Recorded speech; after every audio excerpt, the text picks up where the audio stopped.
ଆଜି ଆମେ ଜାଣିବା ଭଗବଦ୍ ଗୀତାର ପ୍ରଥମ ଅଧ୍ୟାୟର ଶ୍ଲୋକ 5 ବିଷୟରେ।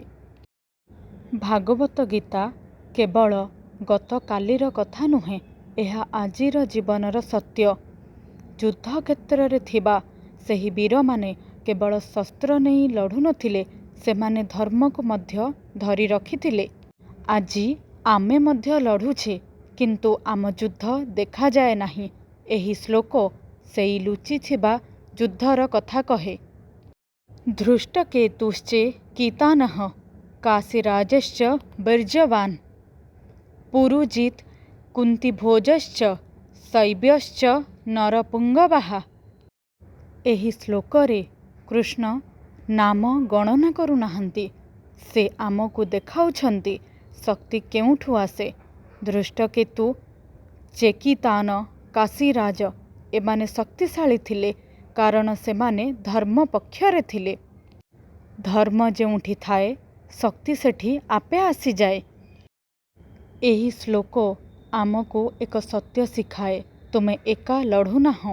ଯେତେବେଳେ ତୁମ ମନ ସତ୍କର୍ମ, ଯେତେବେଳେ ତୁମ ଉଦ୍ଦେଶ୍ୟ ସଠିକ୍, ସହଯୋଗ ଆପେ ଆପେ ଆସିଯାଏ।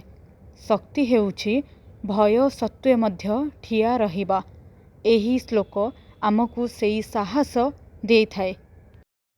ଆଜି ଆମ ଯୁଦ୍ଧ ଅଫିସ୍, ପରିବାର, ଅର୍ଥ ଓ ସ୍ୱପ୍ନ ସହ ହୋଇ ଚାଲିଛି। କେହି ଚାପରେ ଅଛି, କେହି ଭୟରେ ଅଛି, କେହି ନିଜ ମନ ସହ ଲଢ଼େଇ କରୁଅଛି। କିନ୍ତୁ ମନେରଖ, ତୁମେ ଦୁର୍ବଳ ନୁହଁ। ଯଦି ତୁମେ ସତ୍ କର୍ମ ଓ ସତ୍ୟ ପକ୍ଷରେ ଅଛ, ତେବେ ତୁମେ ମଧ୍ୟ ଏହି ଶ୍ଲୋକର ନରପୁଙ୍ଗବ ଅଟ। ଏହା ଶେଷ ନୁହେଁ, ଏହା ଜୀବନର ଆରମ୍ଭ। ଭଗବତ୍ ଗୀତା କେବେ ବି ଏକ ଦିନର କଥା ନୁହେଁ, ଏହା ପ୍ରତିଦିନର ଜୀବନ। ଆଜି ଯେ ଶ୍ଲୋକ ଆମେ ଶୁଣିଲୁ, ସେ ଆମକୁ ଏ କଥା ମନେ ପକେଇଦେଲା ଯେ ଆମେ ଏକା ନୁହେଁ। ଜୀବନ ଯୁଦ୍ଧକ୍ଷେତ୍ର ହେଲେ ବି ଭଗବାନ ଆମକୁ ଛାଡ଼ି ଯାଆନ୍ତି ନାହିଁ। ସେ କେବେ ଶ୍ଲୋକ ମାଧ୍ୟମରେ, କେବେ ଭାବନା ମାଧ୍ୟମରେ, ଆଉ କେବେ ଶାନ୍ତ ମନର ସ୍ୱର ହୋଇ ଆମ ସହିତ କଥା ହୁଅନ୍ତି।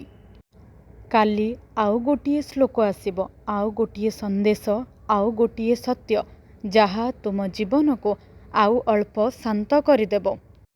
ଯଦି ଏହି କଥା ତୁମ ମନକୁ ଛୁଇଁଛି, ତେବେ ମନକୁ ଖୋଲା ରଖ। ଭଗବଦ୍ ଗୀତା ଆସୁଛି ଧୀରେ ଶାନ୍ତିରେ ଆପଣମାନଙ୍କ ପାଇଁ। ଜୟ ଜଗନ୍ନାଥ। ପ୍ରତ୍ୟେକ ଦିନ ଆମ ସହିତ ଭଗବତ୍ ଗୀତା ପାଠ କରିବା ପାଇଁ ଆମ ସହିତ ଜଡ଼ିତ ରୁହନ୍ତୁ।